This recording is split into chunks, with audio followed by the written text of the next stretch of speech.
Harmonic ear training 1. Okay, so welcome to the harmonic section. This is probably even way harder than all the melodic. Melodic is easier to separate, to hear for a student, but harmonic, like playing two notes at once, having to, like, they have to hear both and kind of separate it in their brain. Da, da. So maybe once you play the harmonic, they ask you like play it melodic so that you hear it, but this is a harder page for sure. So harmonic training 1 and 2, again, 1s and 2s for any of these ear training pages are answered by yes or no, and harmonic 3 and 4 are answered by the actual interval you hear. So you have to say an interval name. Okay, so ear training 1. Again, you need to always refer back to your interval song chart. This is a gold mine. This is your like safe haven. You need this page, okay?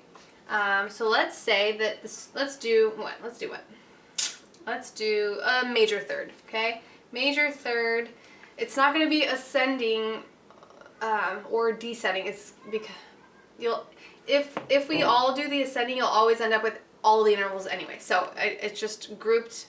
Well, it'll make sense when I explain it maybe. Hold on. Okay, so major third, let's go see. So major third, so we're dealing with this row, right? So major third, the purple crab.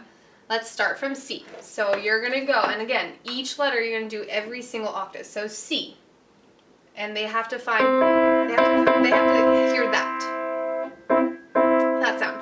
So you start, so you play all these intervals, and as soon as they hear that, oh yeah, that's the one. You're right, that is. Okay, let's go to the next octave. Let's go to this one. Is that a major third? No. No, that sounds ugly.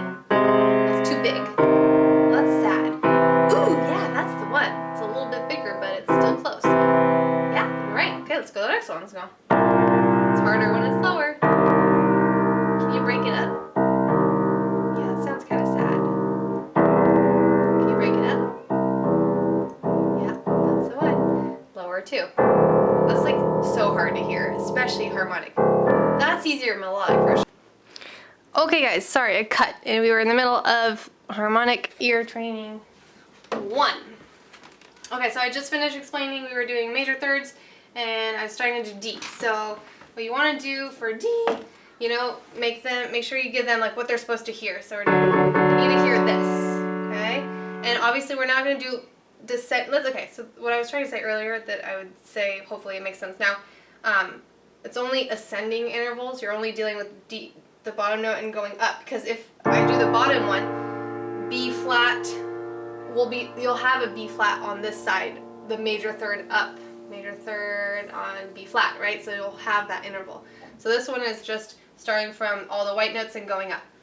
Okay, so they're supposed to hear this. Okay, so you're going to do it on all these different intervals, the song that they're supposed to hear, even though it's like grouped at once.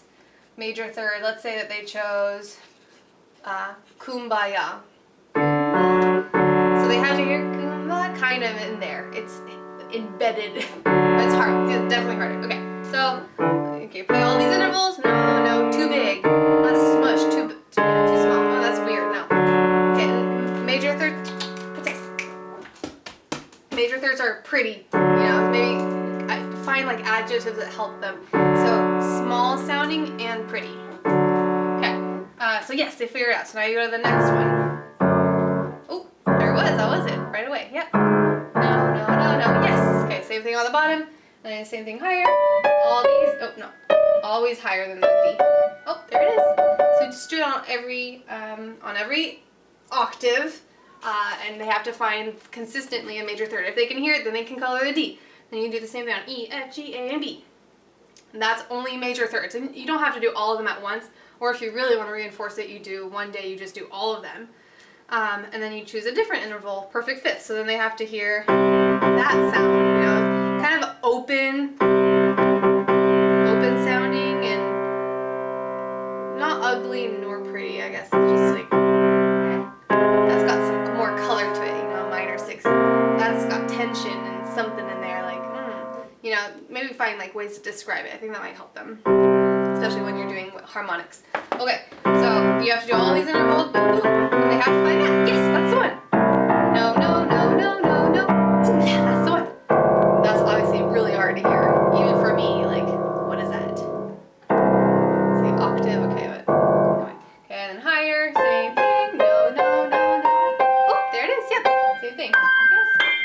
have to hear that perfect fifth. As soon as they identify the perfect fifth, they get to color in C because we were doing it off of C. Then you do the same thing for D and E and F and G and A and B. Okay. And so then you have your 12 different octaves, right? Or is it 1, 2, 3, 4, 5, 6, 7, 8, 9, 10? Yeah, 12. I just didn't include unisons because I don't know. I didn't feel the need for that. Who knows? Okay. I think that explains it for harmonic ear training 1.